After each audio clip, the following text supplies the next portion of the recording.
John, the biggest story here is still the Big Ten and what's going to happen with its TV rights. Yeah, but Andrew, that's all Americana. There's a real European flair to sports media this week.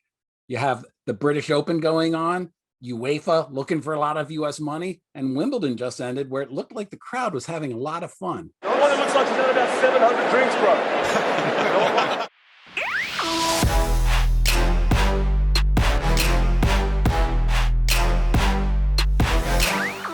And we're back, the Marchand and Ourand Sports Media Podcast. I'm Andrew Marchand, sports media columnist for the New York Post. He's John Ourand, the business reporter for the Sports Business Journal.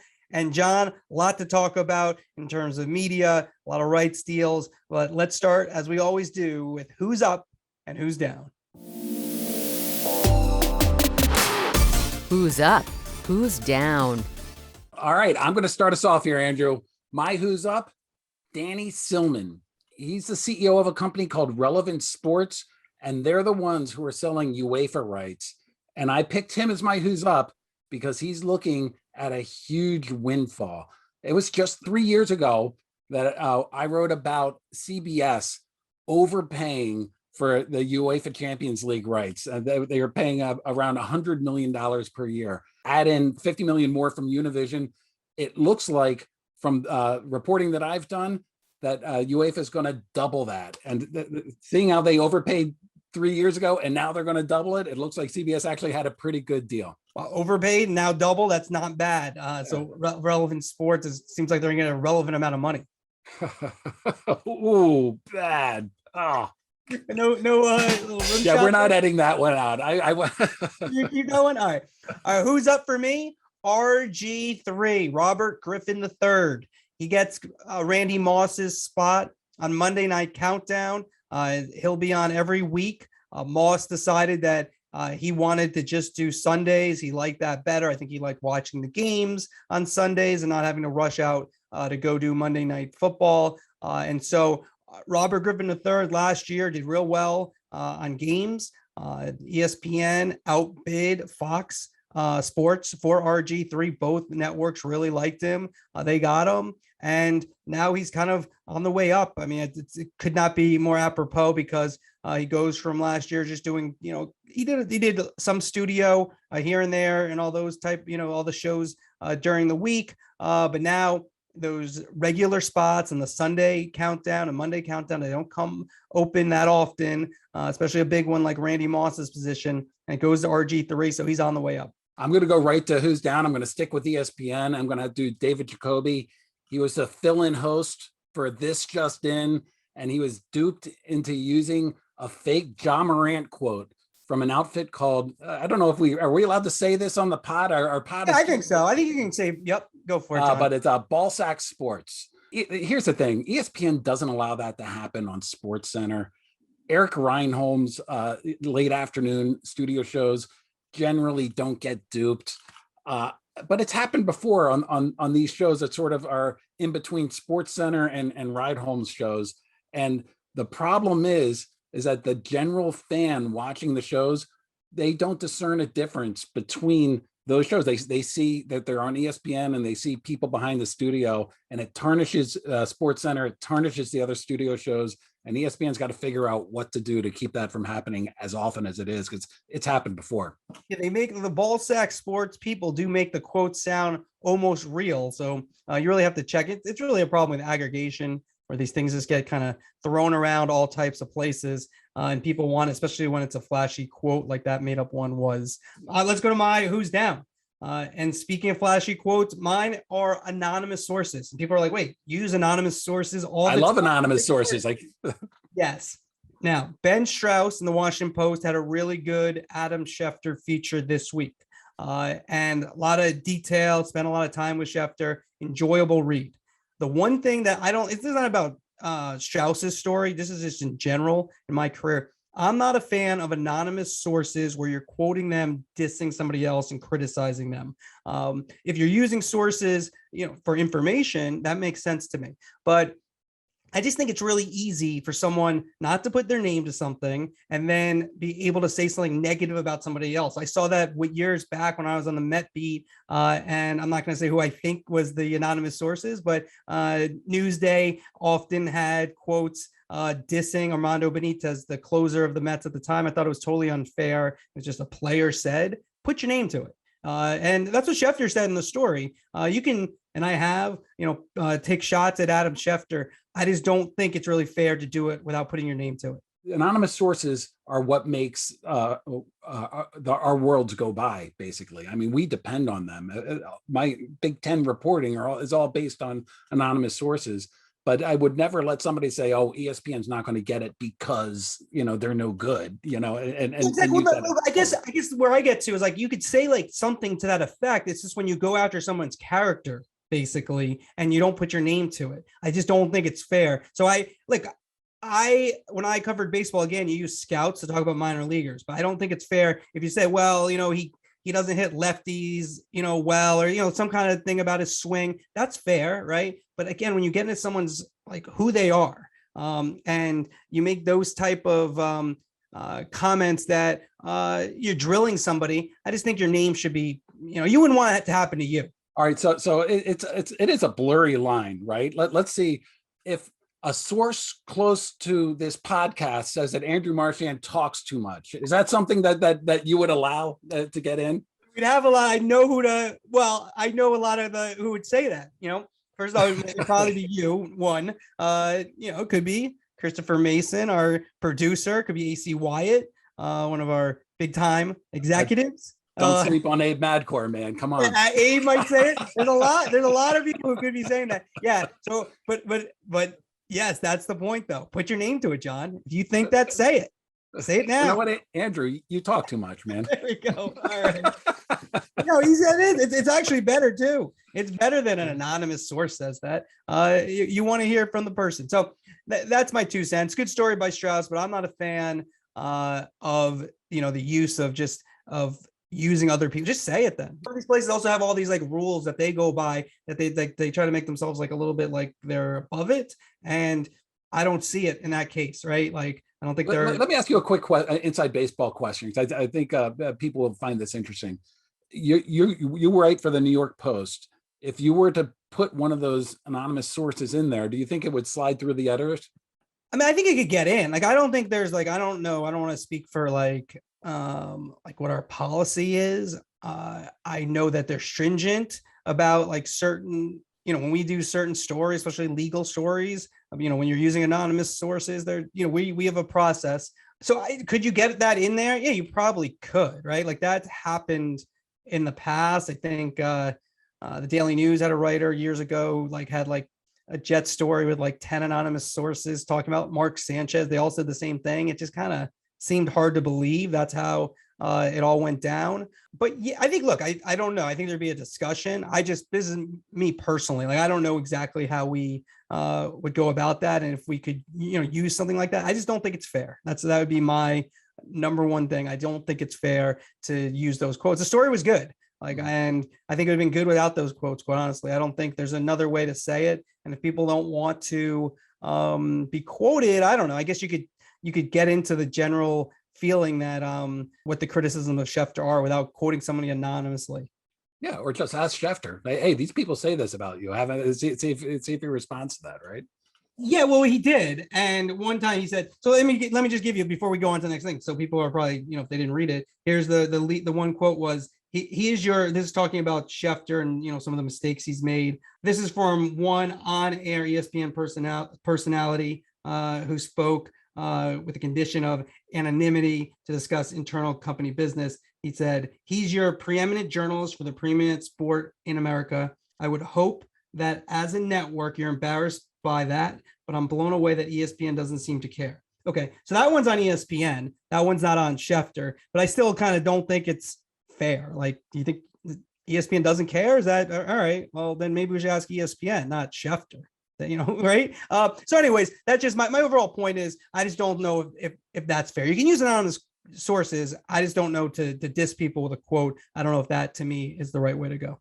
basically you think it was a strong story without those quotes, a strong enough story. I think there's a different way to say it, right? Or get somebody to actually say it, or go to like, I don't really like this, but maybe you talk to someone outside of there, someone in journalism who's willing to say it. Like that's, to me, would make it stronger if you actually had the criticism on the record. He could have called me. I would have said it. You can use my name. So, all right, let's move to the topics. The Big Ten, still maybe the biggest story in sports right now. Maybe that and Live Golf, I think, are kind of the two biggest things that are driving really sports talk overall. Obviously, there's always football talk, etc. But the Big Ten, what's going to happen with their rights? John, give us the latest of what you know. Well, this is a big week for the Big Ten. They are accepting another round of bids, and they're coming in early in the week.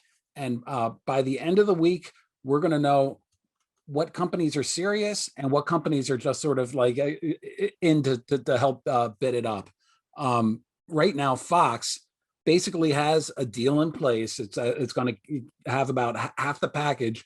They're trying to sell the other half. Again, we're talking about the noon window, the 3:30 window, and a primetime window on Saturday that it's trying to sell. Everybody's circling. And what was really interesting, though, is that when USC and UCLA, when news broke that they were coming in, all of a sudden a couple of media companies that had started to lose some interest, namely NBC and ESPN, got re-engaged and are starting to take another look. We'll see if they come through with big bids or not, but they definitely got re-engaged.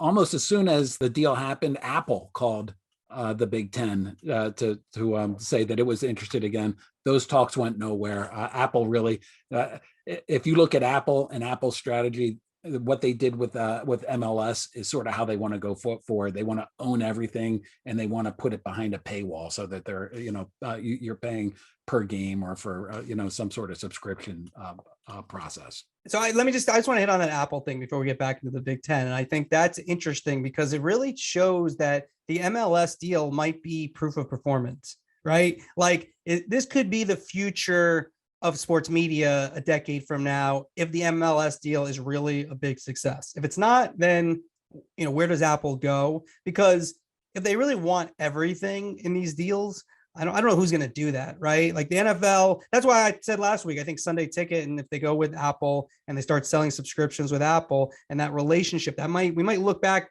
10, 15 years from now, and who does that deal with NFL media and Sunday Ticket? It could be the most important deal in terms of setting up the next, 10, 15, 20, 25 years of sports media. Okay. So there's that. And what's so interesting about that MLS deal with Apple is that they had everything available, all of the local rights, all of the national rights, all of the international rights.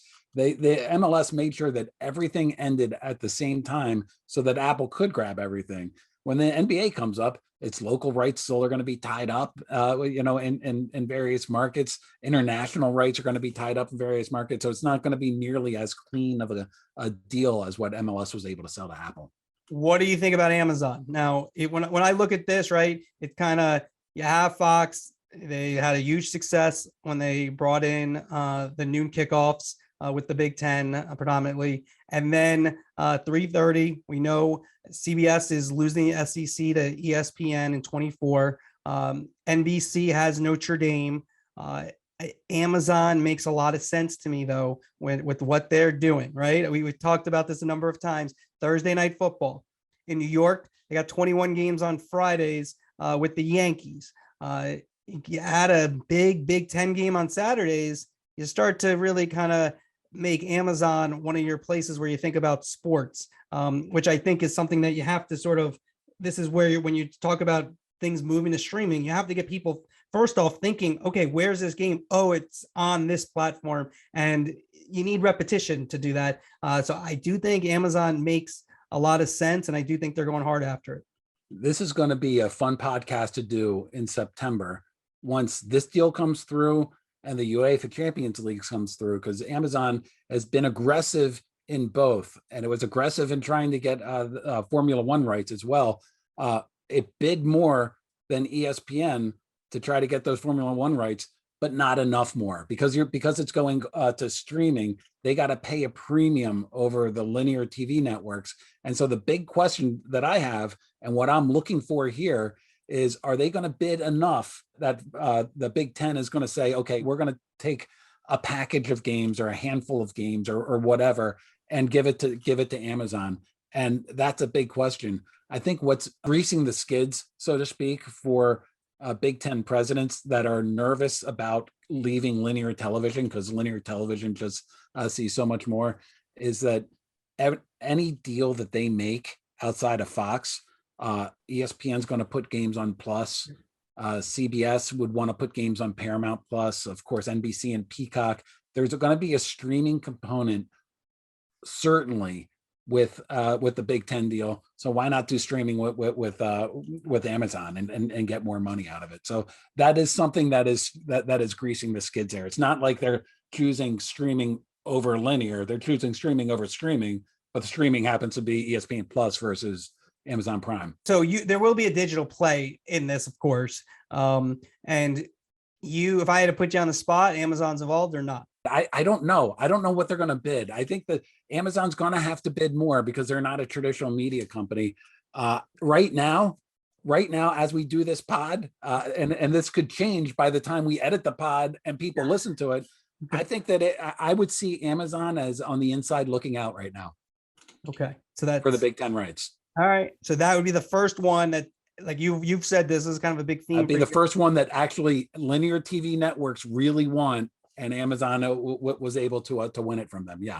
All right, let's bring it to UEFA Champions League. A lot of our audience, I'm sure, is huge soccer fans, but let me first explain. Champions League is the biggest club tournament there is. It's every year. I mean, there's all these different leagues in Europe, and they all go and they're in Champions League. So in terms of club, this is the most important championship, you could argue, right? Like the league championship that you win, it's kind of on par, but this is where the top teams, and you have one game that is, if there's anything akin to the Super Bowl for soccer, it would be Champions League final. The rights right now, about $150 million per year from CBS, Paramount Plus, and then Univision. So you look at it, this is something that is a huge property. It's traditionally been 3 years. Now they're looking to maybe allow someone to own it for 6 years, which is a huge difference because that's a much longer tail with it. They've changed the format of the tournament where there'll be more big time teams playing each other in the early rounds before they go into the knockout round, which is like a playoff format. And then this is the big one. They've changed how many games can be streamed, right? I don't know. Is it all the games can be streamed? It's not all. There still needs to be a linear TV component. Okay. That would be easy to do. But that does open up Amazon and Apple as bigger players, because before you had to put a certain amount of games on traditional linear TV. Here's what I find to be so interesting about this is that as these leagues look to sell their rights, typically they hire a company to broker the rights. And so MLS, when it did its deal, it was using CAA. The NHL, it was using CAA. IMG, these big agencies get the rights and they go and they sell them to the networks. UEFA picked Relevant Sports, which is Stephen Ross's company. Stephen Ross, of course, owns the Dolphins. And one of the reasons that it picked Relevant Sports is that they guaranteed at least $250 million per year, which after just that kind of increase after three years of 150 million is really significant. And that to me suggests that this is really going to be a heavy streaming play. That plus the changes that you mentioned. Yeah, let me ask you a question though. When you say that, when they guarantee a $250 million, you're gonna get at least 250 million. What happens if they don't? Like they owe the money? Like do you have to pay them? How does that work? You know what? I'm not 100% on that, so I kind of don't want to say. Like what happens after it. My understanding is that like they're on the hook for at least that. It's a pretty good bet because they're going to get more than that, according to people that I talk to. It's a property that Amazon already has. these rights over in the UK, where they're really big over there. Apple, they have the MLS deal, so they're already with with soccer. CBS loves it; they want to keep it. Univision likes it; they want to keep it. One of the things when CBS got these rights 3 years ago is that they identified soccer more than other sports as a driver for digital subscriptions. If streamers, soccer fans stream games, and they're used to streaming, they like the streaming, and it's a way to build up subscribership at these streamers. And so that's another reason why I expect these numbers to go up.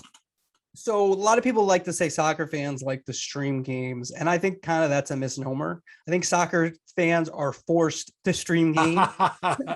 So speaking as a soccer fan, well, we'll see, because they're trying to force MLB fans to stream games. I bet you that. I haven't seen any numbers there, but the thing is, though, soccer, a lesser degree what the NHL did with ESPN, because you still have most of the important games are on cable or over the air television, but they've put a lot of important games on the streaming services. So soccer fans have not had a choice. And the thing about soccer that's kind of also misunderstood, like it's never going to be in one place, right? Because there's just too many top leagues. It's spread out. There's kind of not really parity of leagues, but you have a lot of important competitions that can go different places. So Peacock and NBC can have the Premier League, while Champions League is now at CBS and Paramount up for bidding. And then you have ESPN having La Liga. We go on and on. Fox has the World Cup and basically owns the summer with the other, major summer tournaments that they own. And so you're just in a bunch of different places, and a lot of those are digital. And you look at what Amazon's done. I think you got to watch Amazon there. I don't know if this fits into what Apple's doing, right? Does it? I don't know. Here's the problem with soccer fans. They're younger, they're tech savvy, and they've proven to these big media companies that they're going to kick and scream, but they are going to buy the subscriptions, and they're going to be sticky with those subscriptions. So they're not going to buy it for the game and then get out. They're going to stick around for it. But the sport also lends itself to streaming because it's kind of like a Netflix sport. The game is going to be an hour and 45 minutes. Every once in a while, if there's a knockout game, you have extra time. But most times if you go to Peacock or NBC, it's an hour 45. There's barely any commercials because there's no commercials. It's 45 minutes of action, 15-minute halftime, 45 minutes of action. And I think that lends it to streaming. Baseball doesn't. It's a very casual sport. It's really best. To me, baseball is best on the radio, doing something else. It might sound like an old man, but to me, that's the truth. It's funny because I always thought when I ultimately cut the cord, I think I'm just going to get whatever app has the radio calls, and I'm just going to live like a kid again. Yeah, well, when I was a kid, I used to listen to KDKA, my parents' car in Connecticut, and I'd listen to KDKA because I was a huge Pirate fan. You could get that on the radio if you went in like your parents' car. You could listen to the games because I was a huge Pirate fan. Anyways, so I don't think they've had a choice, and I think here you're right, could be a digital play. Anything else on that for you? No, I kind of want to get into the next topic. Okay, Andrew, which is Matthew Berry. I won't say stunned, but they did keep this quiet. It was surprising. He said that he was leaving ESPN after 15 years.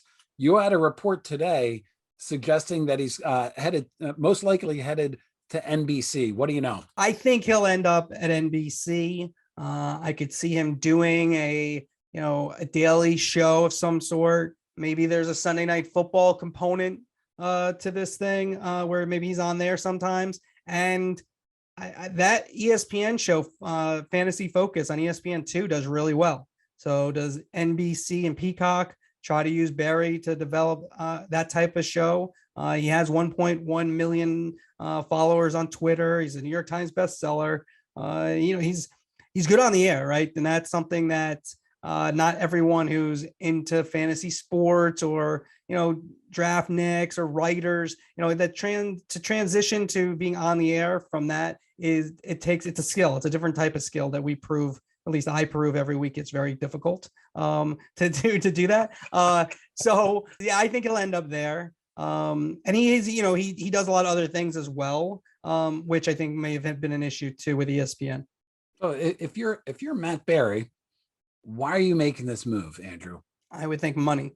At the end of the day, I think they both, ESPN and Matt Berry, were sincere in their statements in terms of liking each other. And it was a good marriage for 15 years. But I think at the end of the day, he has he's like a fantasy app, and I think he's kind of entrepreneurial. I think NBC, I would suspect, I don't know this, but I suspect they're going to let him do these other things as well. Everyone kind of, when it happens, said, oh, he's going gambling.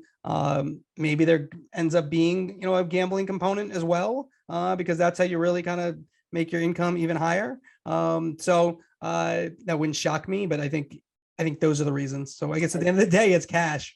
So let me ask you another question then. If you're NBC, why are you going to pay money to bring over a fantasy sports guru when you have Sunday Night Football?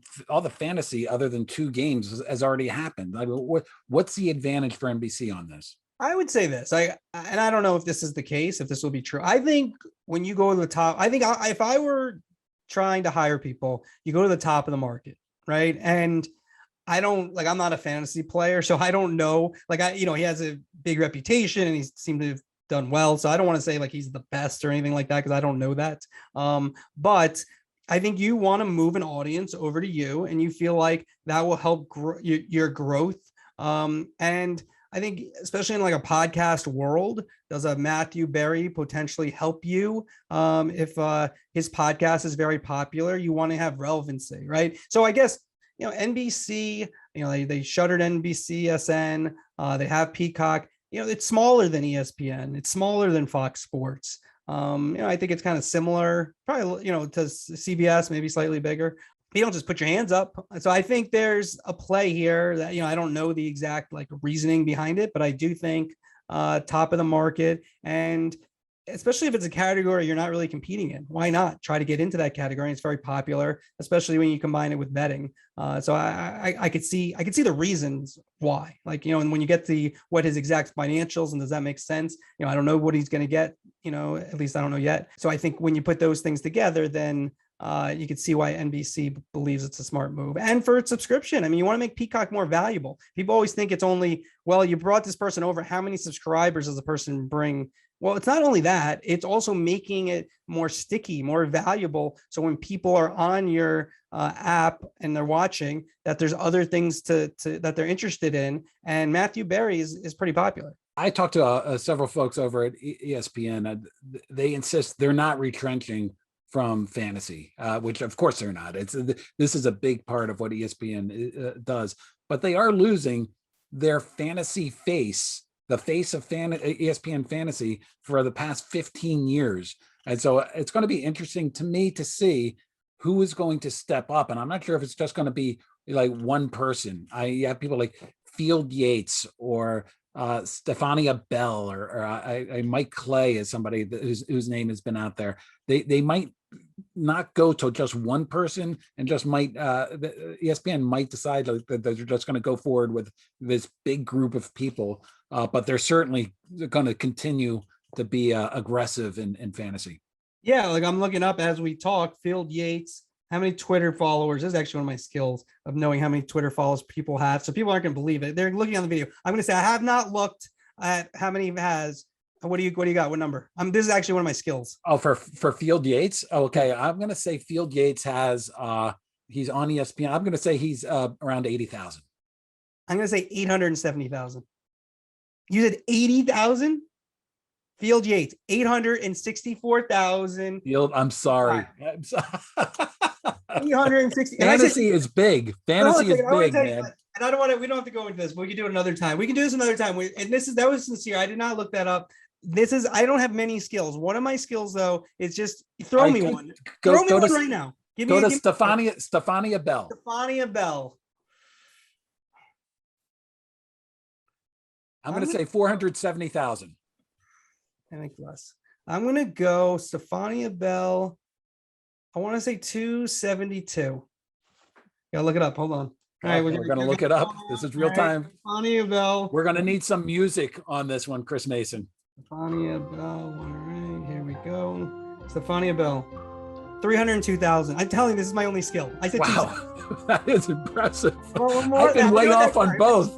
It's my only skill, honestly. I honestly did not look. I swear, I did not look. It's like my only skill. The other thing is, if someone tells me, my wife will tell you, I can't remember anything. But if someone tells me, like when they start a job, and I see them like 6.5 years later, I can remember that. It's like in my head. There's that, and the Twitter follower thing. Those are my skills. All right. I just have questions about the Twitter followers. Is it sports media, or could I go out give you like Pete Sampras? Nah, it's mostly sports media. Pete Sampras. I'm gonna say mostly sports media. So let's just do Pete Sampras. I'll say Pete Sampras. Doesn't strike me as he tweets a lot. I'll go. I'm not even sure is he even on Twitter? I don't even know.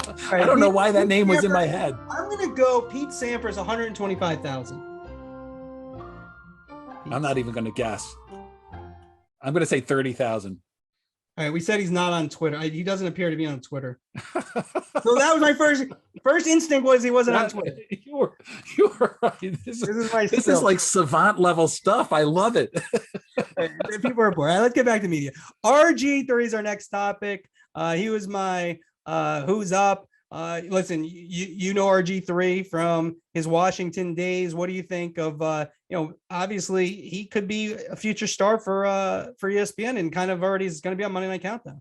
RG3, when he was down here in DC, he was a star. I would not have predicted that he would be as effective on air as he is. And I think one of the reasons that he has such a star on him is that he's able to criticize, but not just criticize. And his criticisms aren't over the top. He's just he kind of gives the appearance of somebody who calls it like he sees it, and is unafraid of being negative and unafraid of being positive when it happens. And I've been really surprised at watching his growth over the past year and a half, 2 years from his time here in DC, and also, a cup of coffee he had with the Ravens as well. Yeah, I think you hit on something very important. It's not only what you say, but how you say it. And he's very relaxed on the air when he does games with Mark Jones. It doesn't take over the game. I want to say that, but he doesn't. He's very not aggressive. That's not even the right word either. The right word is assertive. Very confident and assertive in going places that he feels like he should go in the game. And that served him well. And now he's going to be on Monday Night Countdown, replacing Randy Moss, who chose just to do Sundays. All right, last topic, Sunday Ticket. What do you got? We have this on here because Roger Goodell went on CNBC, and he basically confirmed my reporting and your reporting. So I just wanted to give a thanks to Roger Goodell. I wanted to say hi to Brian Rolap, who we know is listening to this point. They're going to go, Sunday Ticket is going to go to a streamer. They're going to have a deal by the fall. There are only two streamers that are out there, Apple and Amazon. Why it is taking them about a full year to finalize this deal is something that I'm continuing to look into. There's a story there. And you have ESPN totally out. If the price comes down far enough, Disney ESPN will re-engage. If ESPN is engaged, that's not good news for the NFL, because Apple and Amazon had sort of outbid ESPN a couple of months ago. Like they seem to be up at a certain level, and I don't see ESPN, given the current state of the economy, given the stock market and where Disney is, I don't see them sort of making that bid higher. And is NFL media involved in this? You get NFL media with I don't know yet. That's the NFL certainly wants it to be involved with it. That could be one of the sticking points. Got it. All right. Well, let's move to our call of the week. Call of the week. We had this in the opening too. Nick Kyrgios just won the fifth game of the third set in the Wimbledon final that he ultimately lost to Novak Djokovic. And in this clip, Kyrgios is complaining to the umpire about a woman in the crowd who he felt was making too much noise.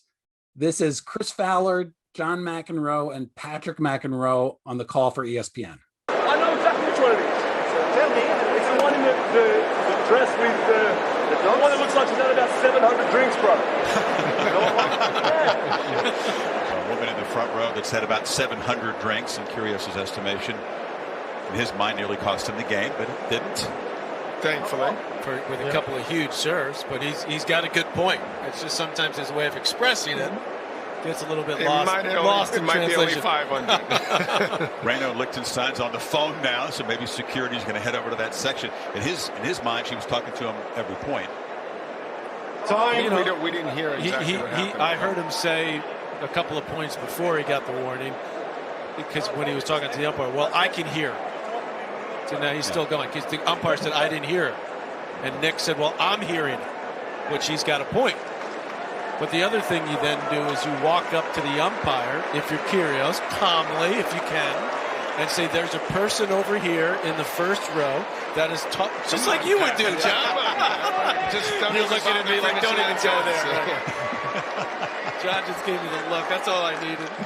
Andrew, I feel like that trio of Fowler and the two McEnroes, in 20 years, people are going to look back on them as fondly as people today look back on Bud Collins and Dick Enberg.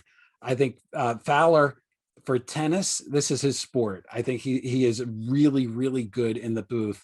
And who better than John and Patrick McEnroe to talk about somebody yelling at an umpire? That was must-watch TV. I just thought that was so entertaining during a kind of a pivotal point in the match. But it was more than entertaining. They told us sort of what was going on and predicted what was going to happen. I mean, Kyrgios was losing it. Yeah, I mean, John McEnroe is the person you want to hear from in that occasion, because he was known for the outburst with the umpires. And it is great. Like, we always talk about, these sports want to get the viewers closer to the action. It is great when you do hear that, when the tennis players are complaining, you really can hear everything they say. So that was excellent stuff. I think that's the BBC producing that, and ESPN takes the feed where you get that. I mean, they would have gotten it anyway, but very, very good stuff there. All right. Well, that wraps up another episode. Thank you, everybody, for listening to the end. And we have a call to action here, right, Andrew? Yeah. Go ahead. You got it? Our producers tell us. I think Chris Mason is going to kill us if we don't tell you. Please hit like, do the 5 stars. And if you can do a comment, that helps us apparently. Yeah, so we do appreciate that to everybody. All right, John, another good week. Appreciate everyone spending time with us, and we'll talk next week.